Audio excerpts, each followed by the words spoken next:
سورہ توبہ cassette number 69۔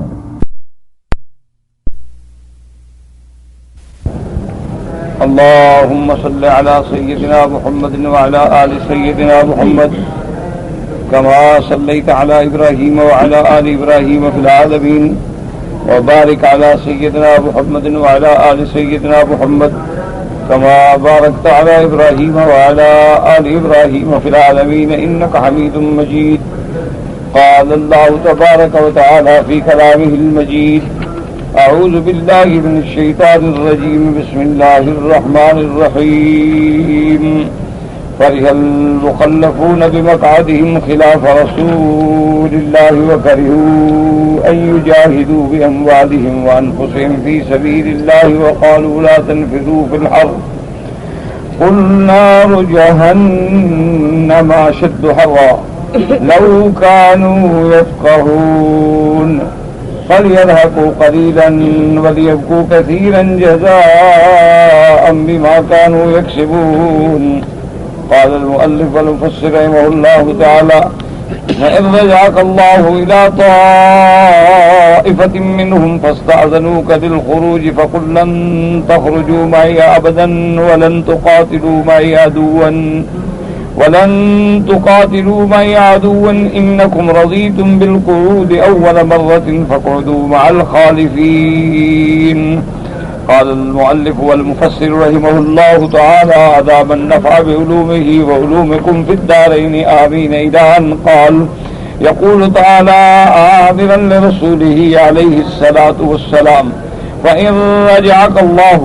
أي ردك الله من غزوتك هذه إلى طائفة منهم۔ قال قتادة: ذكر لنا أنهم كانوا 12 رجلا فاستأذنوك للخروج أي معك إلى غزوة أخرى فقل لن تخرجوا معي أبدا ولن تقاتلوا معي عدوا أي تعذيرا لهم وعقوبة، ثم علل ذلك بقوله: إنكم رضيتم بالقعود أول مرة فاقعدوا مع الخالفین۔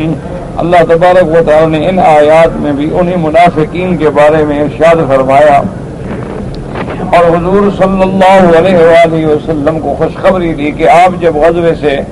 بسلامتی واپس انشاءاللہ تشریف لے جائیں گے اور پھر کسی دوسرے غزوے کے لیے آپ تیاری فرمائیں گے تو یہ منافقین پھر آ جائیں گے اور کہیں گے جی بس وہ تو ہم مجبور تھے، اب تو ہم بالکل جان نثار ہیں اور حاضر ہیں۔ تو اللہ پاک نے فرمایا میرے مدنی پاک آپ ان کو کھل کے فرما دیں کہ ہرگز نہیں، اب تو میرے ساتھ نہیں جا سکتے ہو، نہ میرے ساتھ جہاد میں جا سکتے ہو اور نہ جہاد میں شریک ہو سکتے ہو۔ یہ سب سے بڑی سزا ہے کہ تم دنیا میں بھی مال غنیمت سے اور شہادت کی موت سے محروم ہو جاؤ اور آخرت کی سزا کے لیے بھی تیار ہو جاؤ اور صحبت رسول عربی صلی اللہ علیہ وسلم سے بھی محروم کر۔ اسی لیے اللہ نے فرمایا اپنے نبی پاک صلی اللہ علیہ وسلم کو کہ جب اللہ آپ کو اس غزوے سے لوٹا دے،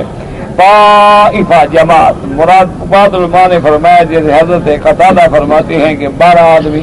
یا جیسے وہ منافقین 19 آدمی جنہوں نے حملے کا ارادہ کیا حضور صلی اللہ علیہ وسلم سے،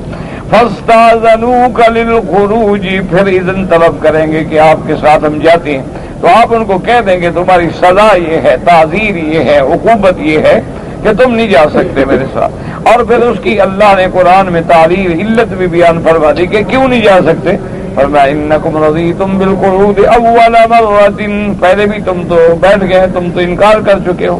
جیسے فرمایا ونقلب افئدتہم وابصارہم کما لم یؤمنوا بہ اول مرۃ، تو جب پہلے ایمان نہ لے آئے اللہ پر جانتے ہیں کہ یہ ابھی تک نفاق پہ قائم ہیں،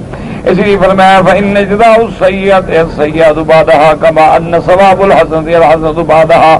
اس لیے علماء نے فرمایا کہ جب تم کوئی نیک اعمال کرتے ہو تو اس کے بعد اگر اللہ پھر نیک عمل کی توفیق دے تو یہ دلیل ہے کہ پہلا عمل قبول ہو گیا ہے۔ اور اسی طرح اللہ معاف کرے جب آدمی جھوٹ بولتا ہے تو ایک جھوٹ کے لیے پھر 100 جھوٹ بولنا پڑتا ہے،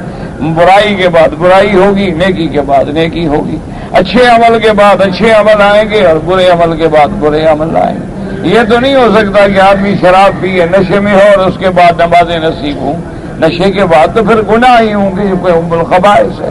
اسی طرح جب آدمی اللہ کی تہجد کے لیے جاگے گا، لازمی بات ہے کہ پھر اللہ فجر کی نماز بھی نصیب فرمائیں۔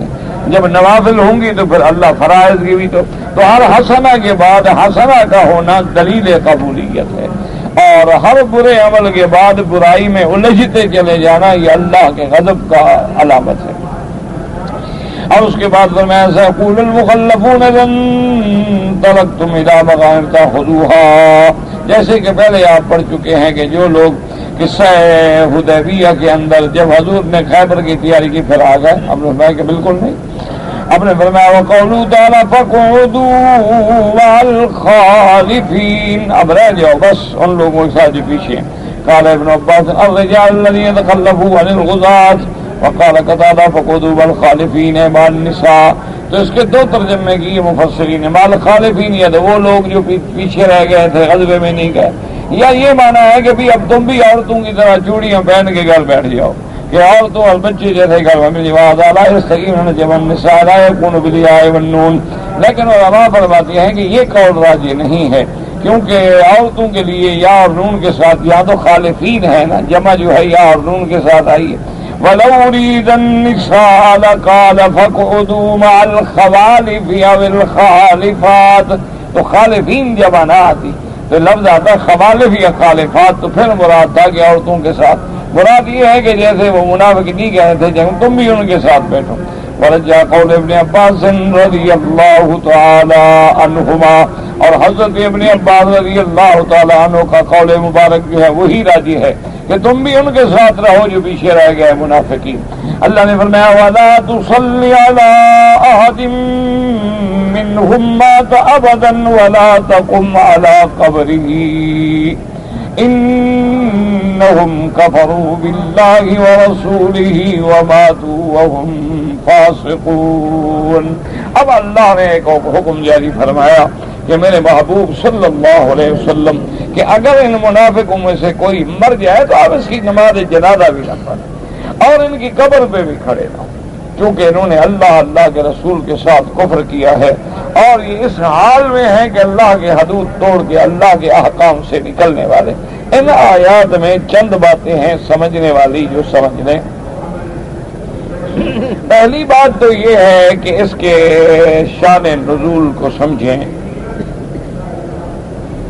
کہ سرکار دو عالم صلی اللہ علیہ وسلم نے ابن ابی، وہ جو رئیس المنافقین ہیں یعنی ابی ابن سلول،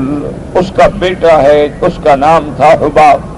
حضور نے وہ نام بدل دیا، فرمایا تمہارا نام عبداللہ ہے، تو اب بنیں گے عبداللہ ابن ابی ابن سلول، اور بیٹا جو ہے وہ پکا مومن ہے، پکا حضور کا عاشق ہے، حضور کا غلام ہے، لیکن باپ جو ہے وہ پکا منافق ہے، رئیس المنافقین ہے، دشمن دین ہے، دشمن صحابہ ہے۔ حضور صلی اللہ علیہ وسلم نے حالانکہ وہ بیٹا اتنا یعنی ایمان میں پکا ہے کہ جب اس کے باپ نے وہ بات کی تھی کہ لَيُخْرِجَنَّ الْأَعَزُّ مِنْهَا الْأَذَلَّ، تو یہی وہ بیٹا ہے عبداللہ کہ جو اپنے گھر کے دروازے پہ تلوار لے کے کھڑا ہو گیا، اور باپ جب آنے لگا تو اس نے کہا کہ واللہ میں آپ کو گھر نہیں جانے دوں گا۔ یہ آپ نے کیا کہا ہے کہ تم عزت والے ہو اور اللہ کے نبی اور اس کے صحابہ کمزور ہیں؟ اب لوگ سننے کہا کہ نہیں، اسلام کے بعد باپ بیٹے کا کیا رشتہ ہے، میرے گھر میں گستاخ رسول کی کوئی جگہ نہیں ہے۔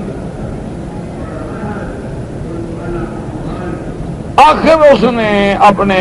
اس باپ کو مجبور کیا، اس نے کہا کہ تم یہاں برملا کہو کہ میں ذلیل ہوں اور محمد عربی عزت والے ہیں صلی اللہ علیہ وسلم، یہ کہو تو پھر گھر میں جا سکو۔ اس نے اعتراف کر اور کہی وہ بات اور بیٹے نے راستہ چھوڑ دیا، یعنی حضور کا اتنا بڑا عاشق۔ لیکن جب بھی باپ بیمار ہوا، مرنے کے قریب آیا، آخر بیٹا ہے، آخر اولاد ہے، تو اس نے حضور صلی اللہ علیہ وسلم کی خدمت میں آ کے عرض کیا کہ سرکار دو جہاں، میرے والد کا موت کا وقت قریب آ رہا ہے، مہربانی کریں آپ اس کے لیے دعا کریں، کیونکہ اللہ نے جو رشتے بنائے ہیں نا جی، باپ کا، بیٹے کا، بھائیوں کا، بہنوں کا، بیٹیوں کا، آخر یہ فطرت انسانی ہے، خون کے ان رشتوں میں ایک کشش ہوتی ہے۔ حضور صلی اللہ علیہ وسلم نے فرمایا کہ اچھا تیرے باپ کے لیے میں دعا بھی کروں گا،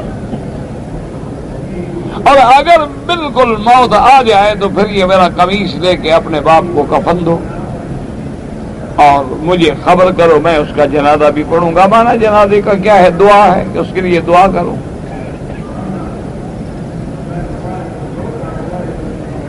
اور حضور صلی اللہ علیہ وسلم نے اپنے وعدے کے مطابق اس کو قمیص بھی عطا فرما دیا، جنازہ بھی تیار ہو گیا۔ حضور صلی اللہ علیہ وسلم نے جنازہ پڑھانے کے لیے تشریف لے آئے تو سیدنا عمر رضی اللہ تعالی عنہ سرکار دو عالم کے سامنے حاضر ہوئے اور نے کہا حضور لا تصلی علیہ، اس بدبخت پہ جنازہ نہ پڑھے۔ حضور نے فرمایا کہ نہیں عمر، میں نے کہہ دیا ہے اور میں جنازہ پڑھوں۔ حضرت عمر نے بڑا اصرار کیا، لیکن حضور نے فرمایا کہ اللہ کا نبی جب ایک بات کہہ دے اپنی زبان سے تو پھر اس سے بدل نہیں سکتا۔ حضور پاک نے جنازہ پڑھا دیا۔ حضور صلی اللہ علیہ وسلم کے جنازہ پڑھانے کے بعد یہ آیات نازل ہو گئی کہ میرے محبوب ولا تصلی علی احد منہم مات ابدا، آئندہ ہرگز نماز نہ پڑھے۔ اب سمجھنے کی بات یہ ہے کہ حضرت عمر نے کیسے سمجھ لیا کہ جنازہ نہ پڑھائیں اور حضور جنازہ پڑھا رہے ہیں۔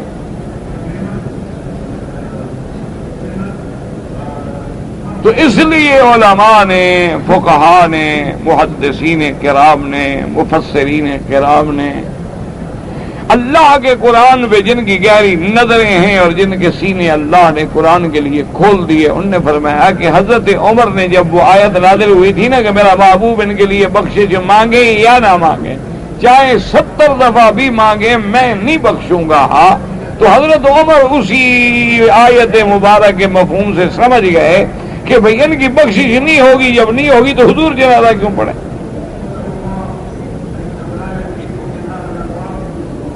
اور دوسری بات جو سیدنا عمر کے دماغ میں ہے کہ بھئی یہ تو وہ آدمی ہے کہ جس کا نفاق کھل چکا ہے، جس کی دشمنی حضور صلی اللہ علیہ وسلم سے واضح ہو چکی ہے، اگر ان کے بھی حضور جنازے پڑھیں اور مسلمانوں کے بھی جنازے پڑھیں تو پھر مخلص ساتھی کا اور پھر منافق کا، دوست اور دشمن کا فرق کیا رہے گا؟ کہ حضور اپنے لوگوں کے لیے بھی دعا مانگیں، اللہم اغفر لحینا و میتنا، اس بدبخت کے لیے بھی دعا مانگیں، تو اس سے تو پھر مخلصین کے دل ٹوٹ جائیں۔ اور یہ معنی نہیں ہوتا کہ نعوذ باللہ اللہ کے نبی نے غلطی کی اور عمر نے درست بات، یہ بات نہیں ہوتی۔ اصل بات یہ ہے کہ طبائع اللہ نے مختلف بنائے ہیں۔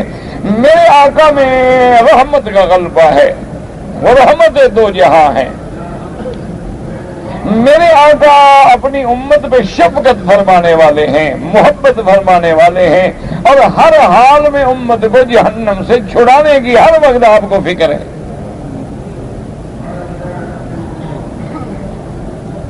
جیسے غزوہ بدر میں دیکھ لیں، حالانکہ حضرت عمر نے یہی رائے دی تھی کہ ان کو قتل کر دیں، لیکن حضرت ابو بکر نے رائے دی کہ فدیہ لے کے چھوڑ دیں، حضور نے نرمی فرمائی۔ تو اس لیے جیسے کہ ایک روایت میں یہ بھی آتا ہے کہ حضور نے فرمایا کہ اللہ نے مجھے فرمایا ہے کہ 70 دفعہ مانگو تو میں نہیں بخشوں گا، تو میں 70 سے زیادہ مانگ لوں گا۔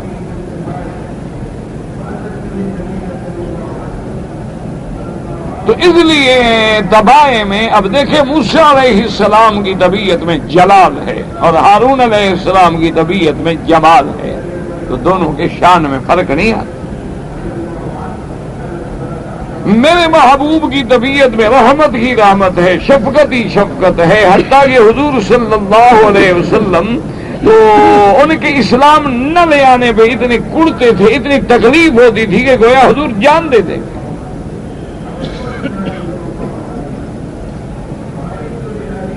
اللہ تبارک و تعالیٰ نے قرآن میں فرمایا، اللہ نے فرمایا کہ میرا محبوب ہم جانتے ہیں ان کے کفر، ان کا انکار، ان کا اعراض آپ کے دل کو تنگ کر دیتا ہے، آپ غم نہ کریں، جن کے مقدر میں اللہ نے ہدایت لکھی ہے انہیں کو ہی نصیب ہوگی نا۔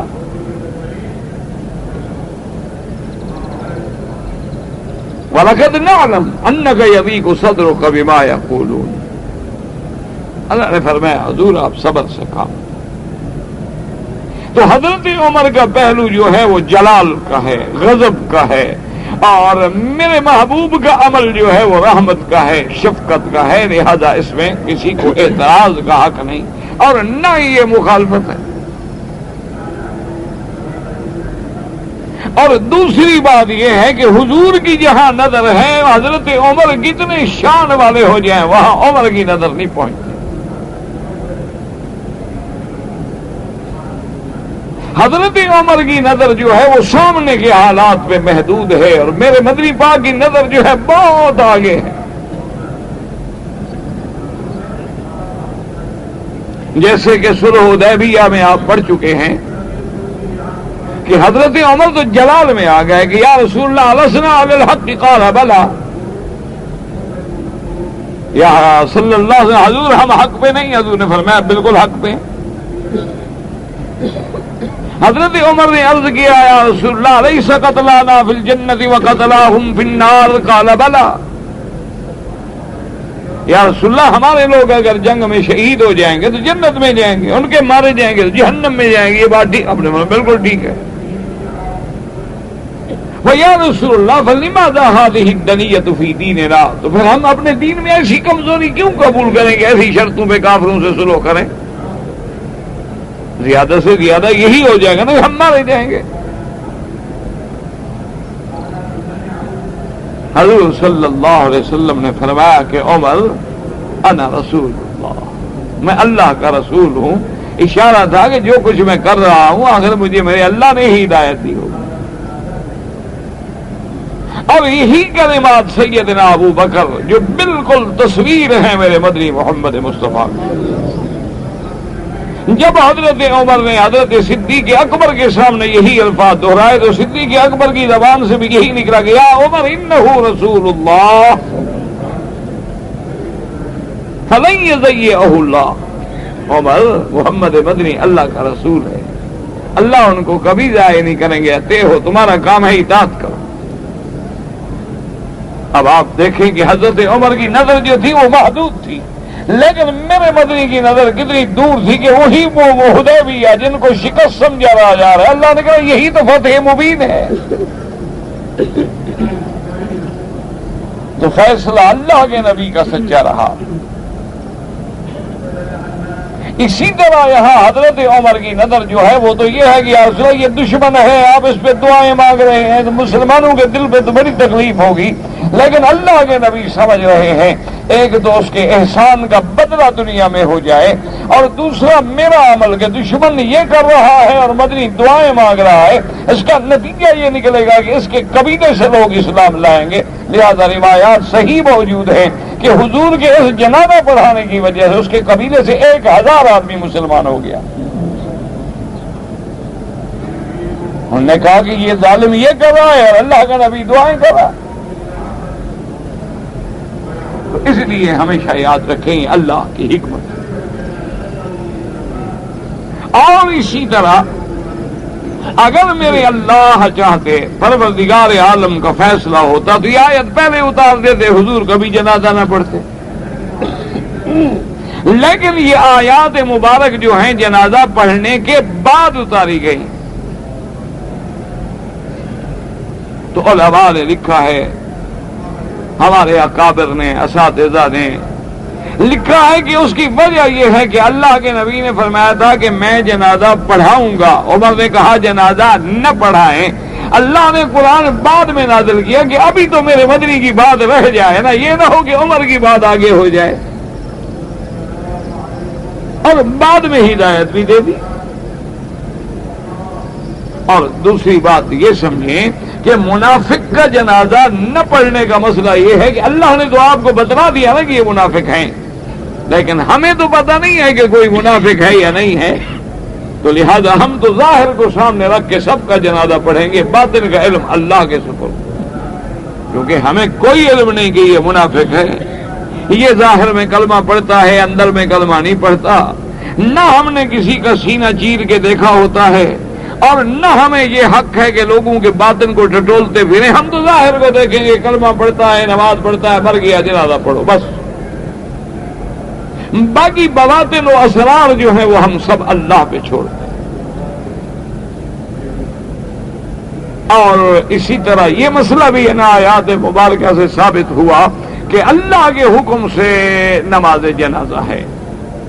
باقی اس کو صلاۃ بھی کہا گیا ہے، اس لیے بعض علماء نے فرمایا کہ جنازہ بھی اسی طرح ہے جیسے باقی نمازیں ہیں. لیکن امام ابو حنیفہ رحمۃ اللہ علیہ کے نزدیک یہ دعا ہے. وہ فرماتے ہیں کوئی ایسی نماز نہیں ہے، نہ فرائض میں، نہ واجبات میں، نہ سنن میں، نہ نوافل میں، جو بغیر رکوع اور سجود کے کوئی نماز ہو. جتنی اللہ نے نمازیں فرض کی ہیں سب کے اندر رکوع بھی ہے اور سجود بھی ہے، لیکن یہ پہلی نماز ایسی ہے کہ جس میں نہ رکوع ہے نہ سجود ہے، تو گویا یہ حکم نماز میں ہے، ورنہ وہ فرماتے ہیں اصل میں یہ دعا ہے. اور اسی طرح ان مسائل میں یہ مسئلہ بھی یاد رکھے کہ ثابت ہو گیا کہ جنازہ جو ہے ہمیشہ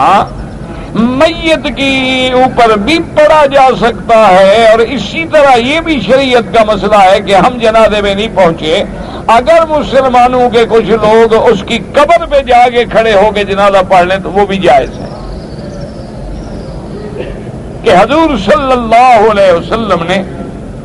ایک بی بی جو آپ کی مسجد میں صفائی کرتی تھی، جب مر گئی تو آپ نے فرمایا دلونی علی قبر، اس بی بی کی مجھے قبر دکھاؤ کہاں ہے. تو جب قبر دکھائی گئی تو حضور نے وہاں کھڑے ہو کے جنازہ پڑھا. تو یہ مسئلہ بھی ثابت ہے. اور اسی زمن میں ایک مسئلہ یہ بھی یاد رکھ لیں کہ جس کو کہتے ہیں نماز جنازہ غائبانہ، یعنی آدمی مر گیا کسی ملک میں تو ہم نہائے نماز پڑھیں. تو امام احمد ابن حنبل رحمۃ اللہ علیہ اور امام شافعی رحمۃ اللہ علیہ تو جنازہ غائبانہ کے قائل ہیں. وہ کہتے ہیں آدمی کہیں دور فوت ہو جائے اور مسلمان دوسرے ملک میں اس کا جنازہ پڑھے غائب طور پہ، میت نہ ہو موجود، تو نماز ہو سکتی ہے. لیکن امام ابو حنیفہ رحمۃ اللہ علیہ غائبانہ جنازہ کے قائل نہیں ہیں. وہ کہتے ہیں کہ جب پتہ لگ جائے بس اس کے لیے مغفرت کی دعا کر. جو حضرات قائل ہیں ان کے بعض حدیث مبارک ہے نجاشی کی کہ جب حبشہ کا بادشاہ نجاشی فوت ہو گیا تو حضور صلی اللہ علیہ وسلم نے صحابہ کو خبر دی اور بتلایا کہ مات اخوکم، آج تمہارا وہ ایمان کا بھائی بادشاہ نجاشی فوت ہو گیا ہے. اس لیے حضور نے حکم دیا اور صحابہ کو جمع کر کے فرمایا کہ اپنے بھائی پہ نماز جنازہ پڑھو. تو حضور نے نماز جنازہ پڑھی. تو اس لیے بعض ائمہ کرام نے یاد رکھیں کہ کوئی بھی امام فقہ جو ہے لازماً اس کے سامنے کوئی بنا حدیث رسول ہوتی ہے،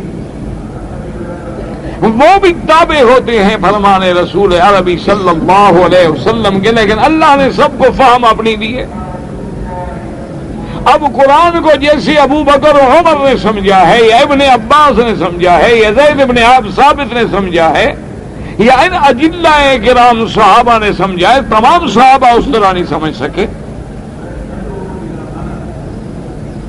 تو ان کے سامنے وہ حدیث نجاشی ہے کہ جب حضور نے اس کا جنازہ غائبانہ پڑھا ہے تو پھر دوسرے کا بھی پڑھا جا سکتا ہے. اور امام ابو حنیفہ رحمۃ اللہ علیہ کے سامنے بھی حضور کی حدیث ہے. وہ فرماتی ہے کہ جب وہ بڑھیا مر گئی تو حضور مسجد میں کھڑے ہو کے اس کا جنازہ پڑھ لیتے، قبر پہ جانے کی کیا ضرورت ہے. اور اسی طرح وہ فرماتے ہیں کہ جنگ میں حضور کے بڑے بڑے صحابہ شہید ہوئے ہیں، حضور کو اطلاع دی گئی کہ فلاں صحابی شہید ہو گئے، فلاں صحابی شہید ہو گئے، آپ نے اور کسی کا جنازہ غائبانہ کیوں نہیں پڑھا؟ تو آخر کئی صحابہ حضور کے شہید ہوئے، کئی لوگ تھے جب حضور مدینہ منورہ میں تھے اور مکے میں فوت ہو گئے، تو اگر یہ جنازہ غائبانہ پڑھنا جو ہے یہ حکم تھا تو آپ سب کا جنازہ پڑھتے۔ تو اس لیے امام صاحب فرماتے ہیں کہ یہ معجزہ محمد مصطفیٰ ہے صلی اللہ علیہ وسلم کے نجاشی حبشے میں ہے، لیکن حضور کو مدینے میں خبر دی گئی کہ فوت ہو گیا۔ اور اسی طرح وہ فرماتے ہیں کہ ایک روایت میں یہ بھی آتا ہے، صحابہ کہتے ہیں ہمیں یہ محسوس ہو رہا تھا کہ گویا ہمارے سامنے میت ہے، کہ اللہ نے حضور صلی اللہ علیہ وسلم کا معجزہ ہے، جیسے بیت المقدس کو آپ کے سامنے کر دیا، اسی طرح حضور نے اللہ نے نجاشی کی میت کو بھی گویا حضور کے آگے کر دیا۔ کیونکہ نجاشی بادشاہ تھا، وہ حضور پہ اسلام لایا تھا، اس نے صحابہ کو اپنے ملک میں پناہ دی تھی، اور یہ وہ بادشاہ تھا جس نے حضور کا نکاح بھی ام حبیبہ سے پڑھایا تھا۔ یہ اس کے بڑے احسانات تھے، تو اللہ نے وہ بدلہ اس کو دنیا میں بھی دے دیا کہ اس کے لیے دعا کی محمد الرسول اللہ نے صلی اللہ علیہ وآلہ آلہ واصحابہ وسلم، اور اس کی موت بھی ایمان پہ آئی۔ اور اس سے بڑی سعادت کیا ہوگی کہ جس کے لیے دعا کریں محمد الرسول اللہ۔ تو بہرحال تمام ائمہ کرام کے اپنے اپنے دلائل ہوتے ہیں، اپنے ادلہ ہوتے ہیں، اور پھر جن کو اللہ نے قرآن اور حدیث سے تعلق نصیب فرمایا ہے وہ دونوں کے دلائل کے وزن پہ نظر ڈالتے ہیں کہ دلائل با وزن کس طرح، اور کسی دوسرے کو وہ غلط نہیں کہتے، اس پہ کہتے ہیں اللہ کی رحمت ہو، کیونکہ مجتہد سے بھی غلطی ہو سکتی ہے، صحابہ نے بھی اجتہاد کی ہے تو خطا ہو سکتی ہے، لیکن اللہ جب ان کو خطا پر بھی اجر دیتے ہیں تو کسی بعد والے کو اعتراض کرنے کا کیا حق ہے؟ اسی لیے ہمیشہ مسئلہ سمجھیں کہ مثلاً ایک آدمی مسلک حنفی پہ عمل کر رہا ہے، لیکن وہ یہ نہیں کہے گا کہ امام شافعی رحمۃ اللہ علیہ نے غلطی کی ہے اور ان کے خلاف ان کی شان میں بے ادبی کرے نا، کہے گا انہوں نے بھی اجتہاد کیا، انہوں نے بھی اپنی طرف سے محنت کی ہے حق پہ پہنچنے کے لیے، اللہ ان کو بھی اجر و ثواب عطا فرمائے، لیکن وہ ترجیح اپنے اس مسلک کو دے رہا ہے جس پر اس نے پڑھا ہے، جس کا اس کو علم اللہ نے دیا۔ تو رحمت اللہ ایک مسئلہ یہ سمجھا، اور تیسرا مسئلہ یہیں سے یہ سمجھ لیں کہ بعض لوگوں نے ایک بڑا مسئلہ پیدا کیا ہوا ہے کہ جی آدمی مر گیا اور قبر میں کوئی سوال نہیں، کوئی جواب نہیں، اور قبر میں کوئی عذاب نہیں اور کوئی ثواب نہیں، بلکہ مرنے والا مر گیا ہے، بس اب جب قیامت میں اٹھایا جائے گا پھر ساری باتیں ہوں گی، ثواب جواب بھی ہوگا،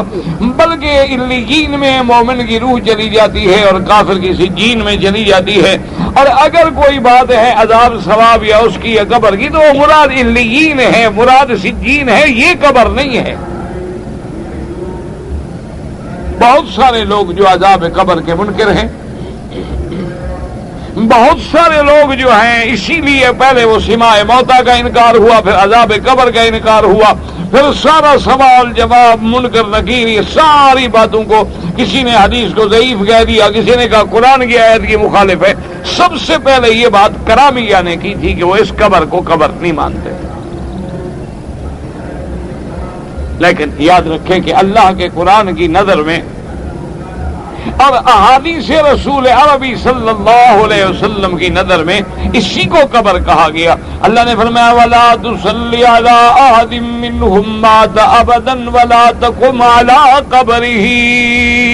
میرا بدنی ان پر جنازہ بھی نہ پڑھے، ان کی قبر پہ بھی کھڑے نہ ہوں۔ کون سی قبر ہے جو دنیا میں ہے وہ کوئی قبر کا علیین والی قبر کا تو نہیں فرما رہے۔ اس لیے ہمیشہ اس بات کو اپنے ذہن، اسی طرح فرمایا قرآن مقدس نے کہ اذا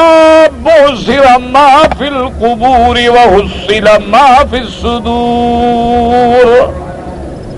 کہ جب اللہ کھولیں گے جو کچھ کے قبروں میں ہے، اس سے مراد یہی قبر ہے جو زمین ہے۔ اسی طرح حضور صلی اللہ علیہ وسلم کی تدفین مبارک، اسی طرح خلفائے راشدین کی تدفین مبارک، اسی طرح اصحاب رسول کی تدفین مبارک جو ہے اسی زمین کی قبروں میں ہے۔ اسی لیے ایک حدیث مبارک میں آتا ہے حضور صلی اللہ علیہ وآلہ آلہ و اصحابہ وسلم تسلیما کثیرا کثیرا. ایک صحابی کی قبر پہ بیٹھے ہیں اور زغطت القبر، قبر نے ایسے پکڑ لیا تو حضور نے دعا کی، اللہ نے مہربانی فرمائی، تو اس سے مراد بھی یہی قبر. اسی طرح حضور پاک نے دیکھا، ایک حدیث مبارک ہے اور صحیح حدیث ہے، تقریباً سیاہ سکتہ کی حدیث ہے، حضور کا گزر ہوا اور وہاں 5-6 قبریں تھی. حضور نے فرمایا کن کی قبریں ہیں یہ؟ صحابہ سے معلوم کیا، انہوں نے کہا حضور یہ زمانہ شرک کی قبریں ہیں، شرک کے زمانے میں یہاں قبریں تھیں، مشرک مر گئے. فرمایا ان پہ عذاب ہو رہا ہے، تو مراد وہی قبریں تھیں جو زمین میں. اب وہ لوگوں کو یہ دھوکہ دینے کی کوشش کرتے ہیں، وہ کہتے ہیں جی اگر اسی قبر میں عذاب ہوتا ہے تو ہندو تو قبر میں جاتا ہی نہیں. وہ کہتے ہیں کہ اگر تمہارا اعتقاد یہ ہے کہ اسی قبر میں عذاب ہوتا ہے، اسی قبر میں منکر نکیر آتے ہیں، اسی قبر میں راحت ملتی ہے، اسی قبر میں عذاب ملتا ہے، تو ہندو تو قبر میں نہیں جاتا، اس کو تو جلا دیا جاتا ہے، راکھ بنا دی جاتی ہے، راکھ اڑا لی جاتی ہے یا گنگا میں ڈال دی جاتی ہے، اس کی تو قبر ہے نہیں، لہذا ہندو تو عذاب سے بچ گئے. اسی طرح وہ کہتے ہیں کہ جیسے فرعون تو ڈوب گیا،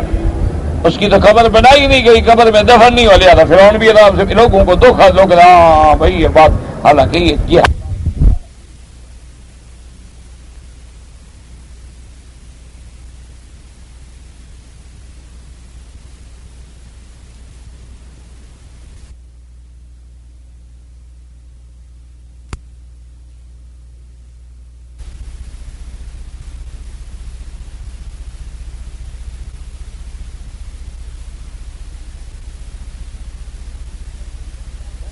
کے لیے تیار ہو جاتے ہیں لیکن اس کی حقیقت کو نہیں جانتے.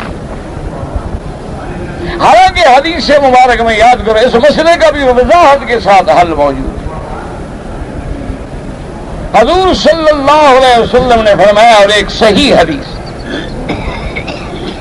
کہ ایک بندہ جو تھا وہ مرنے لگا، اس نے اپنی اولاد کو وصیت کی کہ جب میں مر جاؤں تو ایسے کرنا کہ میری جو میت ہے مرنے کے بعد اس کو جلا دے، اور جلانے کے بعد جو میری راکھ بن جائے اس راکھ کو کچھ کو تو ہواؤں میں جب تیز ہوائیں چل رہی ہوں تو اڑا دینا، کچھ کو جا کے سمندروں میں بہا دینا. اب دیکھو لاش جلائی گئی، راکھ بن گئی، راکھ اڑائی گئی، سمندروں میں ڈالی گئی، یہ سب کچھ ہو گیا، اللہ نے زندہ کر دیا. اللہ نے حکم دیا دریاؤں کو لے آؤ مٹی نکالو، ہواؤں کو حکم دیا جیسے لے گئے اڑا کے لے کے واپس آؤ. جب آ گئے اللہ نے زندہ کر کے فرمایا ما حملک علی ھذا، اللہ نے فرمایا میرے، حالانکہ اللہ تو جانتے ہیں لیکن ہمارے سمجھانے کے لیے مسئلہ ہوتا. اللہ نے فرمایا میرے بندے یہ تو نے کیا کیا، کیوں ایسی وصیت کی کہ مجھے جلا دو؟ انہوں نے کہا اللہ بھی یہاں آپ تو جانتے ہیں، آپ کے آگے تو کوئی چیز چھپی نہیں، میں اپنے گناہوں سے ڈر گیا، میرے اتنے بڑے گناہ ہیں، مجھے یقین ہے کہ مجھے معافی نہیں ملنی تھی، میں نے کہا جل جاؤں گا، بچ جاؤں گا. اللہ فرمائیں گے صادق عبدی، میرے بندے نے سچ کہا ہے، فرمایا جاؤ تیرے گناہ میں نے معاف کر دیا. تو اب دیکھو وہ جل بھی گیا، وہ راکھ بھی بن گئی. تو اللہ کے آگے اس راکھ کو اکٹھا کرنا، یا کوئی سمندر میں ڈوب گیا ہے، کوئی آگ میں جل گیا ہے، کوئی راکھ بن گیا ہے، ہمارے لیے تو مشکل ہے، اللہ کے لیے کیا مشکل ہے؟ اللہ اس کو جمع کرنے پہ بھی قادر ہیں، اللہ اس سے حساب و کتاب کرنے پہ بھی قادر ہیں، اللہ تبارک و تعالی روح کا جسد کے ساتھ ایک تعلق جوڑنے پہ بھی قادر ہیں. آپ دیکھ لیں کہ آسمان کا سورج ہم سے کتنی بلند ہے،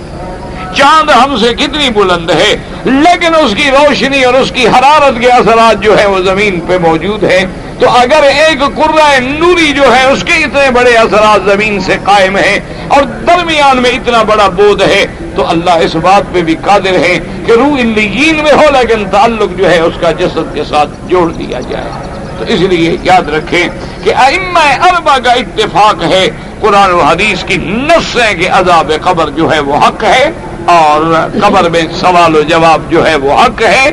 اور اگر کامیابی اللہ کی رحمت سے ہو گئی تو پھر قبر میں راحت و آرام بھی حق. اسی لیے سیدنا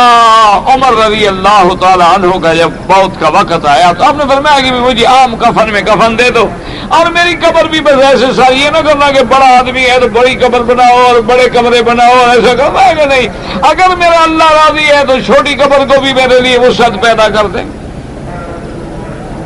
اسی کے اندر اللہ تبارک و تعالیٰ میری راحت کے اسباب پیدا کر دیں گے۔ دیکھو نا کہ آج دنیا میں عقول انسانی جو ہے وہ ایک کیپسول بناتے ہیں، اس میں دو چار آدمی ہیں، خلاؤں میں بھیج دیتے ہیں، ان کے کھانے کا بھی انتظام ہے، سونے کا بھی انتظام ہے، آرام کا بھی انتظام ہے، نیند کا بھی انتظام ہے، اپنے لوگوں سے ان کا رابطہ بھی برقرار ہے۔ اگر انسانوں کے بنائے ہوئے اس کیپسول میں اتنی راحت انتظام کیا جا سکتا ہے تو اللہ چاہے تو قبر میں راحت ہی دے سکتا۔ تو اس لیے ایسے مسائل میں بھی الجھ کے اللہ کے قرآن کا، نصوص قطعیہ کا، احادیث رسول عربی صلی اللہ علیہ وآلہ واصحابہ وسلم تسلیما کثیرا کا انکار نہ کر لیا کریں۔ باقی یاد رکھیں، کیونکہ یہ باتیں عقل سے سمجھ نہیں آ سکتی، یہ باتیں فکر سے سمجھ نہیں آ سکتی جب تک کہ آدمی اتباع نہیں کرے گا محمد الرسول اللہ صلی اللہ علیہ وسلم۔ جب ہم نے حضور کی ہر بات پہ ایمان لے آئے، حضور نے فرمایا قبر میں عذاب ہے آمنا، حضور نے فرمایا جنت ہے آمنا، ہم نے کوئی جنت دیکھی ہے؟ حضور نے فرمایا جنت میں نحوریں ہیں، نعیم ہیں، رضوان ہیں آمنا، حضور نے فرمایا جنت میں موتیوں کے خیمے ہیں، موتیوں کے محل ہیں، سونے چاندی کے محل ہیں، ہم نے کو دیکھے ہیں؟ لیکن جب ہم نے کلمہ پڑھ لیا، جب ہم نے سرکار دو عالم رحمت مجسم سیدنا محمد مصطفیٰ صلی اللہ علیہ وسلم کے بارے میں یہ عقیدہ رکھا ہے کہ آپ صادق ہیں، آپ مصدوق ہیں، آپ کی زبان مبارک میں کبھی غلط بات آتی نہیں ہے، دین کے احکام میں اللہ کے وحی کے سوا اللہ کا نبی بولتا نہیں ہے، تو حضور نے جو فرمایا ہے آمنا و صدقنا، ہمیں کسی تعویل کی اور ہمیں کسی بہانے کی یا یہ دلائل دیے جائیں کہ جناب اس سے توحید ثابت ہوتی ہے، اگر ہم نے ان کا حیات مان لی یا ہم نے راحت و عذاب مان لیا تو لوگ پھر توحید سے ہٹ جائیں گے، تو توحید کے لیے نبی کا کھانا پینا کافی نہیں ہے کہ اللہ کھانے سے پاک ہے نبی کھاتے ہیں، اللہ پینے سے پاک ہے انبیاء پانی پیتے ہیں، اللہ شادیوں سے پاک ہے انبیاء شادی کرتے ہیں، اللہ اولاد سے پاک ہے نبی کی اولاد ہوتی ہے، اللہ تبارک و تعالیٰ پہ کبھی دکھ نہیں آتے انبیاء پہ دکھ آتے ہیں، اللہ تبارک و تعالیٰ پہ کبھی کوئی نقص نہیں آتا، ضعف اور عجز نہیں آتا، انبیاء پہ امتحان آتے ہیں۔ تو یہ ساری چیزیں اللہ کی توحید ثابت کرنے کے لیے کافی نہیں ہے کہ ہم اللہ کے دین کے بعض حصوں کا انکار کر دیں۔ تو اس لیے ہمیشہ یاد رکھیں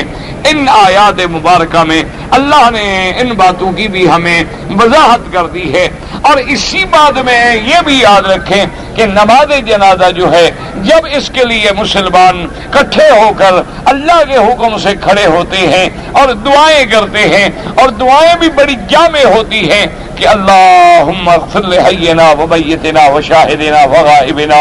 اور اسی طرح حضور نے دعائیں فرمائیں اللہم نقہ عن الخطایا کما ینقی الثوب الابیض من الدنس، اللہم اغسل خطایاہ من الماء والثلج والبرد، اللہم اکرم نزلہ، اللہم وسع مدخلہ، اللہم لا تذلنا بعدہ، اللہم لا تفتنا بعدہ، اللہم لا تحرمنا اجرہ، اور اسی طرح آتا ہے اللہم بدل دارہ خیر من دارہ،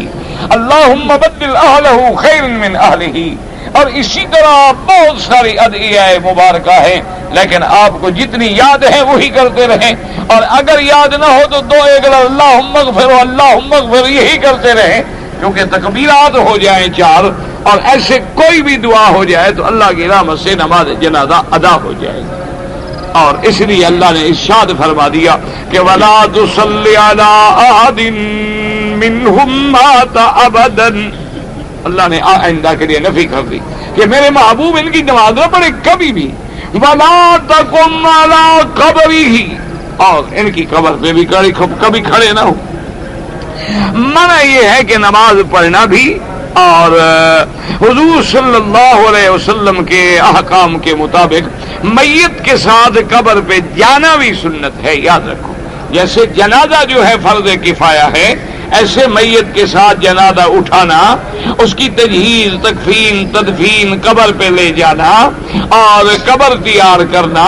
قبر میں میت کو اتارنا اور بسم اللہ علی ملت رسول اللہ کہہ کے اتارنا، اس کے رخ کو قبلے کی طرف رکھنا، اس کے دفن کرنے کے بعد وہی قبر پہ کھڑے ہو کے اس کی سلامتی کے لیے دعا مانگنا کہ اللہ اس کو سوال و جواب میں ثابت قدم رکھ، یہ سب سنت رسول اللہ ہے صلی اللہ علیہ وعلا آلہ واصحابہ وسلم تسلیما کثیرا کثیرا۔ اس لیے اللہ نے ان آیات مبارکہ میں جو آیات ہمارے سبق کی ہیں فرمایا وَلَا تُصَلِّ عَلَىٰ أَحَدٍ مِّنْهُم مَّاتَ أَبَدًا وَلَا تَقُمْ عَلَىٰ قَبْرِهِ إِنَّهُمْ كَفَرُوا بِاللَّهِ وَرَسُولِهِ وَمَاتُوا وَهُمْ فَاسِقُونَ۔ آگے اللہ نے تعلیل بیان کی کہ ان کا جنازہ کیوں نہ پڑھیں، ان کی قبر پہ کیوں نہ کھڑے ہوں، انہوں نے اللہ سے کفر کیا، اللہ کے رسول سے کفر کیا اور اس حال میں مر گئے ہیں کہ یہ حد سے نکلنے والے ہیں۔ اور یہیں سے علماء نے فرمایا کہ ہمیں یہ بھی مسئلہ معلوم ہو گیا کہ کسی کافر کا جنازہ نہیں پڑھا جائے گا، جو آدمی کفر پہ مر جائے یا شرک پہ مر جائے اس کا جنازہ نہیں پڑھا جائے گا۔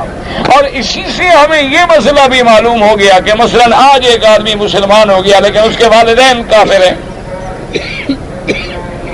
تو ان کے لیے وہ دعا مانگ سکتا ہے،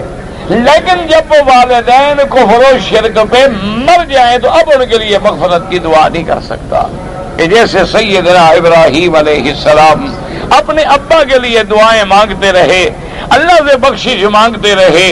جب ابراہیم کے ابا آزر کفر میں مر گئے اللہ نے حکم دے دیا کہ بس ابراہیم علیہ السلام اب بخشش نہیں مانگنے، کیونکہ دار مدار جو ہے وہ خاتمے پر ہے۔ اگر آدمی کا خاتمہ ایمان پہ ہو جائے، کلمے پہ ہو جائے تو اس کے لیے جنازہ بھی ہے، اس کے مرنے کے بعد دعا بھی ہے، مغفرت بھی ہے، اس کے لیے ان کی اولاد اعمال صالحہ کرے تو فائدہ ہے، دعائیں کرے تو فائدہ ہے، اللہ سے بخشش مانگے تو فائدہ ہے۔ لیکن اگر وہ کفر میں مر جائے تو پھر ان کے لیے نہ دعا ہوگی نہ ان کے لیے دعائیں مغفرت کوئی فائدہ پہنچائے گی۔ اب مفسر رحمۃ اللہ علیہ اسی آیت کی تفسیر فرماتے امر اللہ تعالی رسولہ صلی اللہ علیہ وسلم ان یبرأ من المنافقین ولا یصلی علی احد منهم اذا مات وعلى ان لا يقوم على قبره ليستغفر له ويدعو له لانهم كفروا بالله ورسوله وماتوا عليه وهذا حکم عام فی کل من عرف نفاقه۔ اللہ پاک نے اپنے رسول پاک کو حکم دیا صلی اللہ علیہ وسلم کہ منافقین سے برات کا اظہار کرے، آپ ان سے بری ہیں۔ ولا وان لا يصلى على احد، اگر یہ مر جائیں نماز نہ پڑھیں اور نہ ان کی قبر پہ کھڑے ہوں، نہ ان کے لیے استغفار کریں، نہ ان کے لیے بخشش مانگیں، نہ ان کے لیے دعا کریں، کیوں؟ لأنهم كفروا بالله ورسوله وماتوا عليه، انہوں نے اللہ کے ساتھ کفر کیا، اللہ کے رسول کے ساتھ کفر کیا اور اسی کفر کی حالت میں یہ مر گئے ہیں۔ فرماتے ہیں وَهَذَا حُکْمٌ عَامٌ، یہ حکم جو ہے عام ہے، جس کے بارے میں پتہ لگ جائے کہ یہ منافق اعتقادی ہے یا یہ کفر پہ مر گیا ہے، شرک پہ مر گیا ہے، اس کا جنازہ پڑھنا بھی منع ہے، اس کے لیے دعا مغفرت کرنا بھی منع ہے۔ وَإِنْ كَانَ سَبَبُ نُزُولِ الْآيَةِ فِي عَبْدِ اللَّهِ بْنِ أُبَيِّ بْنِ سَلُولٍ رَأْسِ الْمُنَافِقِينَ، چاہے اسباب نزول میں واقعہ جو ہے وہ رئیس المنافقین کے بارے میں ہے، لیکن العبرت بعموم اللفظ لا بخصوص السبب، ہمیشہ عبرت جو ہے وہ عموم لفظ کے ساتھ ہوتی ہے، یہ حکم جو ہے عام ہے۔ حدثنا عبید بن اسماعیل نبی اسامۃ بن عبید اللہ النافع عن ابن عمر رضی اللہ تعالی عنہما قال لما توفي عبد الله بن أبي وجاء ابنه عبد الله بن عبد الله إلى رسول الله صلى الله عليه وسلم فسأله أن يؤتيه قميصه يكفن فيه أباه فأتاه ثم سأله أن يصلي عليه فقام رسول الله صلی اللہ علیہ وسلم صلی علیہ۔ امام بخاری رحمۃ اللہ علیہ نے یہ واقعہ بیان فرمایا، روایت نقل فرمائی کہ حضرت ابن عمر فرماتے ہیں رضی اللہ عنہما لما توفی عبد اللہ ابن ابی ابن سلول، جب وہ منافق مر گیا،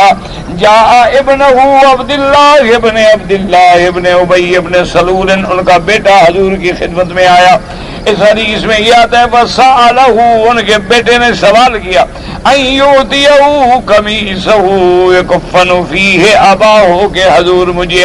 اپنا قمیص مبارک عطا فرمائیں. تو اللہ کے نبی کے کپڑے سے، اللہ کے نبی کے ہاتھوں سے، اللہ کے نبی کے ہاتھوں سے وضو میں جو پانی گرتا تھا اس سے بھی صحابہ تبرک پکڑتے تھے کہ وہ پانی اٹھا کے اپنے چہروں پہ مل لیتے. حضور پاک صلی اللہ علیہ وسلم نے کبھی لعاب مبارک اپنے منہ مبارک سے نکالا، صحابہ چہرے پہ مل لیتے تھے. حضور پاک صلی اللہ علیہ وسلم کے ناخن مبارک، حضور صلی اللہ علیہ وسلم کے بال مبارک، ان سب چیزوں سے صحابہ نے تبرک پکڑا ہے، جس کو امام بخاری رحمت اللہ علیہ نے بھی اپنی کتابوں میں ذکر فرمایا ہے. تو ان کے بیٹے نے جب مانگا تو حضور نے دے دیا. ثم سأله أن يصلي عليه اور اس کے بعد اس نے درخواست کی کہ میرے مدنی پاک، میرے محبوب، میرے ابے کا جنازہ بھی آپ پڑھا دیں. فقام رسول اللہ صلی اللہ علیہ وسلم لیصلی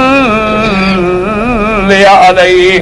اور میرے محبوب تشریف لے آئے، کھڑے ہوئے نماز کے لیے. فقام عمر رضی اللہ عنہ حضرت عمر کھڑے ہوئے. فاخذ بثوب رسول اللہ اس نے حضور کا کپڑا پکڑ لیا. یاد رکھو کہ بعض جو ہیں جاہل لوگ جو ہیں وہ کہتے ہیں دیکھو جی عمر نے حضور کا کپڑا پکڑ کے کھینچا، توہین کی. توہین نہیں. یاد رکھو آج بھی دیکھو گے جیسے باپ سے بیٹا مانگتا ہے ابا جی یہ دے دو، دے دو، دے دو، نہ دے دو چمٹ جاتا ہے، کپڑا پکڑ لیتا ہے. توہین مراد تھوڑی ہوتی ہے، درخواست مراد ہوتی ہے. حضرت عمر رضی اللہ تعالیٰ اور پھر یہ سارا جوش کیوں ہے حضرت عمر کو اللہ کی توحید کے لیے؟ یہ جوش کیوں ہے حضور کی محبت میں؟ یا سلیم دشمن ہے آپ کا، اس کا جنازہ اس بدبخت کا جو بی بی عائشہ پہ تہمت رکھا ہے اس کے لیے آپ کھڑے ہو کے دعا مانگ رہے ہیں.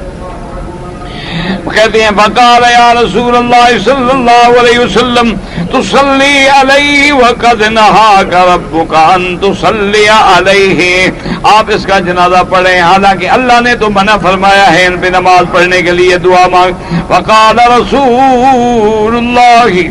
صلی اللہ علیہ وسلم انما خیرنی اللہ، اللہ نے مجھے اختیار دیا ہے کہ میں 70 دفعہ مانگوں یا اس سے بھی زیادہ مانگ لوں ان کے لیے. استغفر لهم او لا تستغفر لهم ان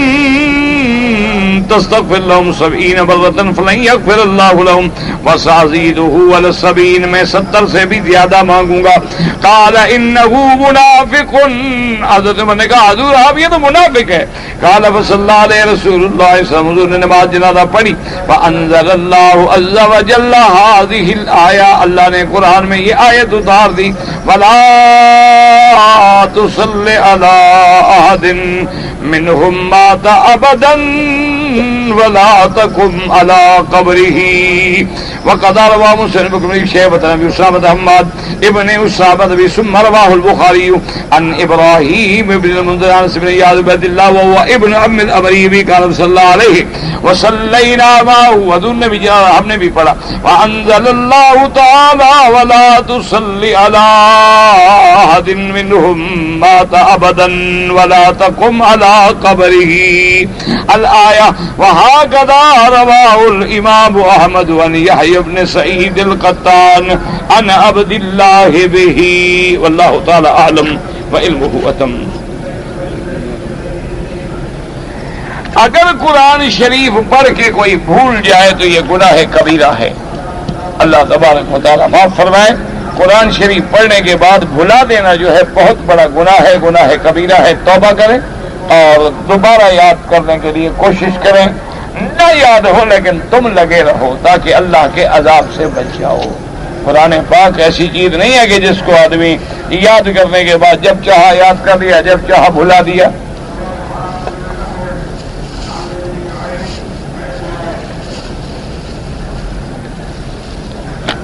کہتے جی کہ اکثر لوگ اس لیے قرآن یاد نہیں کرتے کہ جی بھول گیا تو گناہ ہوگا، اس لیے اکثر لوگ پھر نماز ہی چھوڑ دیں گے، غلطی ہو گئی پھر کیا ہوگا. یہ کوئی بات ہے؟ یہ تمہارے جیسے غلط دماغ میں بات آتی ہے. دنیا میں جو کروڑوں حافظ ہیں ان کے دماغ میں تو یہ بات نہیں آئی.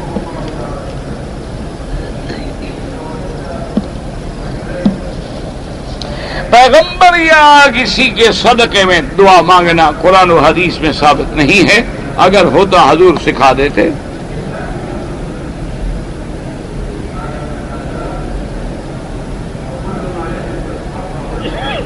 میرا رشتہ ایک لڑکی سے ہو رہا ہے اور میرا باپ اس لڑکی کی ماں سے شادی کرنا چاہتا ہے، ماشاءاللہ یہ بڑا اچھا کام ہے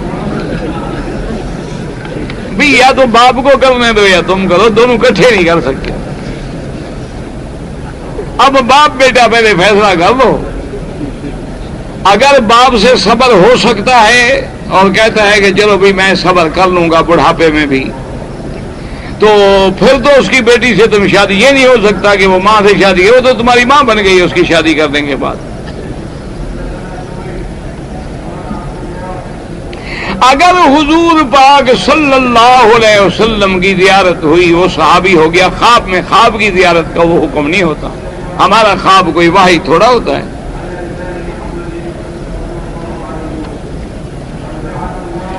اگر عورت کا حمل جو ہے 7واں مہینہ ہے یا 8واں مہینہ ہے تو میاں بیوی کا ملنا شریعت میں جائز ہے، کوئی منع نہیں اور نہ کوئی نقصان ہے، لیکن بعض عورتیں کوئی وجہ ہو، کمزوری ہو جس میں مسلمان لیڈی ڈاکٹر منع کر دے تو صبر کرو، ورنہ شریعت میں کوئی منع نہیں۔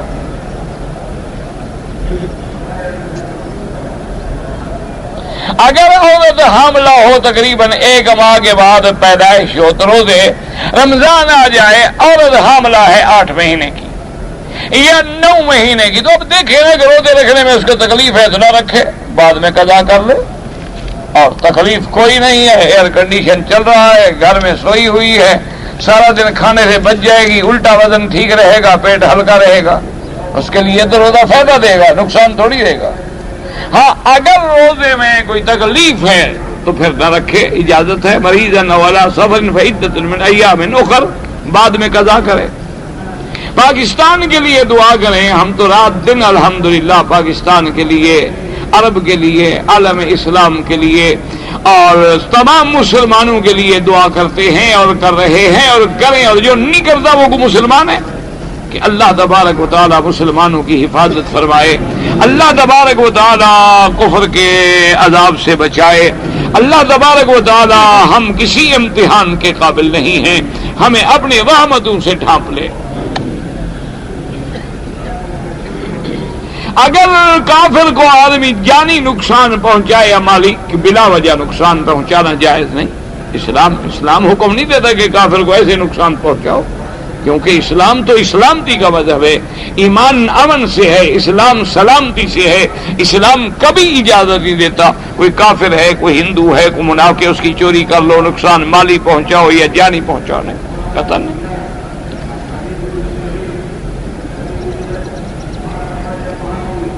طواف کا میں نے آخری 7واں چکر جب شروع کیا تو نماز کھڑی ہو گئی، میں 2 رکعت نہیں پڑھ سکا، ابھی پڑھ لو کوئی حرج نہیں، 2 رکعت طواف کی چاہے مہینے بعد پڑھ لو۔ حرم میں نمازیوں کے آگے بھی نہ گزریں، اگر مجبوراً گزرنا پڑے تو سجدے کی جگہ سے دور ہو کے گزریں، لیکن کوشش یہ کریں کہ نہ گزریں۔ اور کچھ لوگ بھی مہربانی کریں، جیسے ابھی طواف ہوگا، نماز ہوگی، وہی مطاف میں کھڑے ہوں گے، سلام پھیریں گے، وہی کھڑے ہو جائیں گے سنت پڑھنے، تو لوگ کہاں جائیں؟ اتنا مسلمان کو بھی عقل ہو کہ میں نے فرض پڑھ لیا، اب آرام سے میں پیچھے چلا جاؤں، سنتیں پڑھوں، جیسے صحابہ ستون کی اوٹ میں کھڑے ہو کے جا کے سنتیں پڑھتے تھے، نہ لوگوں کو تکلیف ہو نہ تمہیں تکلیف ہو۔ اب آپ کھڑے ہیں نماز میں، اوپر گر رہے ہیں، عورتیں گزر رہی ہیں، یہ کھڑا ہے ڈیٹ بن کے، یہ کون سی نماز ہے؟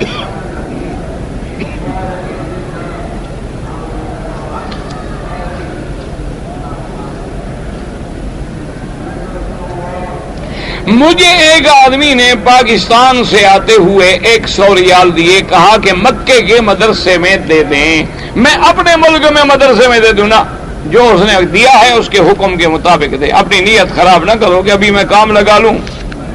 ریڈیو شیڈیو خرید لوں، وہاں جا کے اتنے پیسے مدرسے میں دے دوں گا۔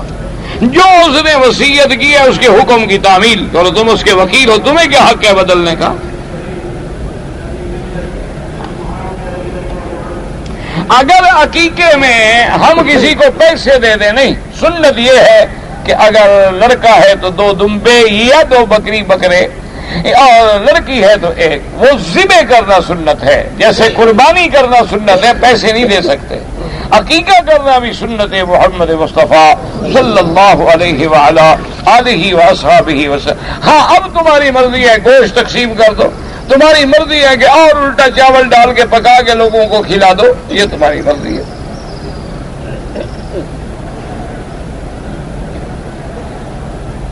اللہ نے جہنم کی عذاب کا کیوں مقرر فرمایا؟ کوئی اور عذاب دے تو کرو، کوئی عذاب بھی نہ دے۔ باقی جہنم کیوں بنائے تو اللہ سے پوچھنا، میرا تو کوئی قصور نہیں، یہ تو اللہ میاں سے پوچھنا جی جہنم کیوں بنایا، یہ سوال تو اللہ سے کرو نا، بندے سے کیا قصور ہے؟ دعا کرو اللہ کوئی عذاب بھی نہ دے،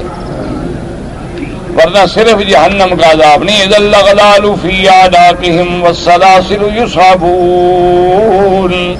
اور اسی طرح آتا ہے کہ اس کو جو پانی پلایا جائے گا من حمیم،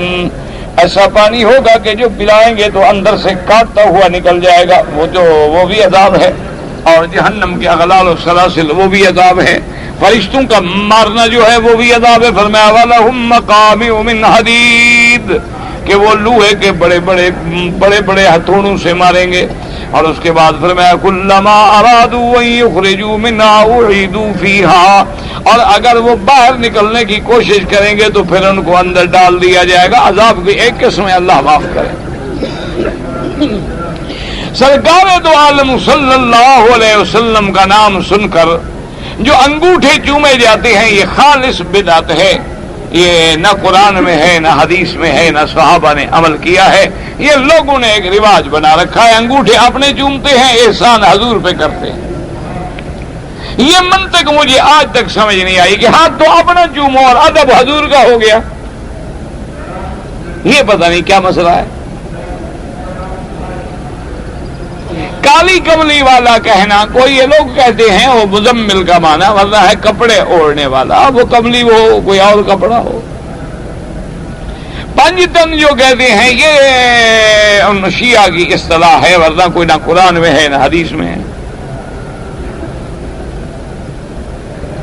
ہمارے ملک میں جو آدمی کچھ پڑھ لکھ سکتا ہے وہ مسئلہ حضرت محمد کے بارے میں کرتے ہیں، کیا مسئلہ کرتے ہیں یہ بھی تو لکھو نا۔ اگر عورت کو حیض آ جائے اور 10 دن گزر جائیں اور خون بند نہ ہو تو غسل کرے، نماز پڑھے، حرم میں آئے، سب جائز ہے۔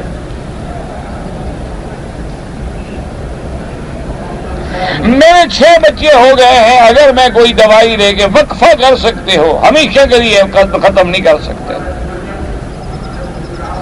شادی ہم پسند کی کریں یا والدین جو کہیں، والدین کا کہنا مانو، تمہاری پسند اچھی ہوتی تو پھر والدین کی ضرورت ہی نہیں تھی۔ والدین عقل سے فیصلہ کریں گے، تم تو دل سے فیصلہ کرو گے نا، اس لیے والدین کی رائے پہ چلو، اپنے آپ کو زیادہ عقل مند نہ سمجھو۔ جب تمہارے بچے ہوں گے نا پھر دیکھنا کیا دل کرتا ہے تمہارا کہ وہ آزادی سے کریں یا تم سے پوچھیں۔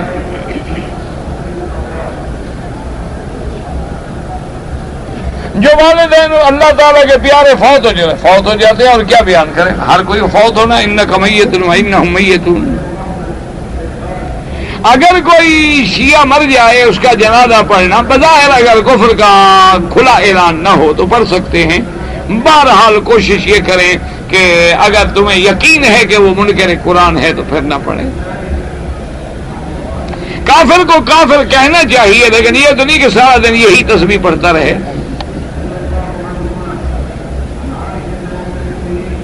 اگر بھائی غریب ہے تو زکوٰۃ دے دیں، بالکل دے سکتے ہیں۔ شب برات، شب میراد، ایراد، میلاد، یہ ساری چیزیں بدعت ہیں، اگر سنت ہوتی ہیں حضور خود حکم دیتے۔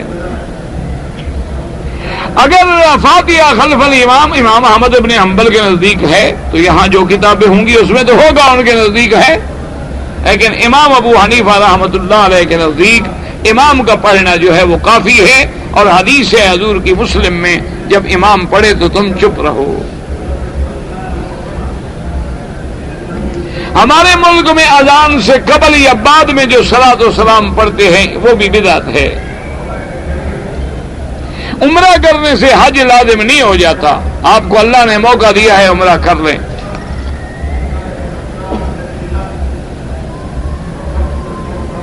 بیت اللہ کی قسم میں تیرے خون پیوں گا، تو یہ جھوٹی قسم ہے، کیوں خون پیو گے؟ تمہیں اللہ نے خون پینے کے لیے پیدا کیا ہے یا پانی پینے کے لیے پیدا کیا ہے؟ بہرحال قسم کا کفارہ ادا کرو، آئندہ ایسی بےہودگی قسم نہ کھایا کریں۔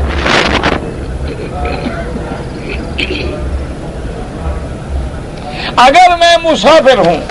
اور امام ظہر کی نماز پڑھا رہے ہیں، میں تیسری رکعت میں پہنچا تو اب آپ 4 پوری کریں گے؟ اب جب امام کے پیچھے آ گئے، امام کے تابع، یہی تو ہم کہتے ہیں نا کہ امام میں کچھ ہے، کہ ہم ہر بات میں امام کے تابع ہیں، امام کے بغیر گزارا نہیں۔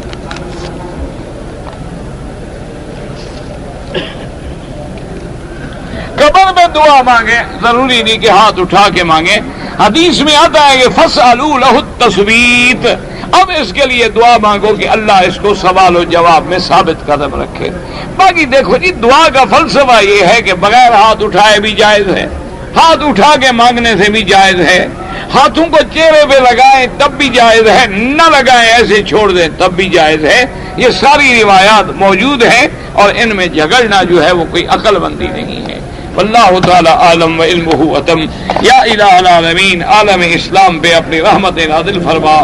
یا اللہ، عالم اسلام میں اور جہاں بھی عالم کفر میں مسلمان جس ملک میں بھی ہیں، عرب عجم، ان کی جان مال آبرو عزت کی حفاظت فرما۔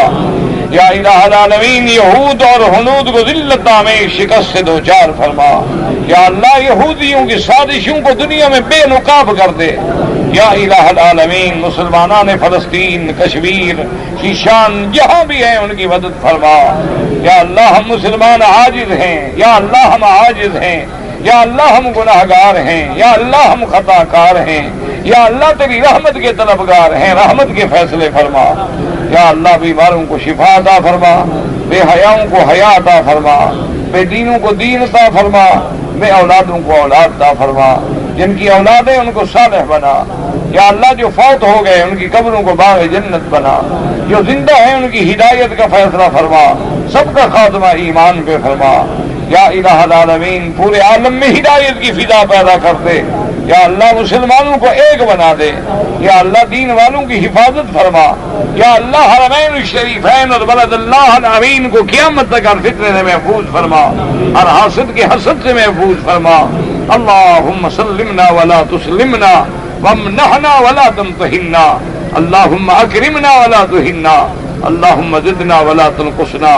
اللہم اعطنا ولا تحرمنا، اللہم آثرنا ولا تؤثر علینا، اللہم اجعلنا فی زمانک و امانک و احسانک،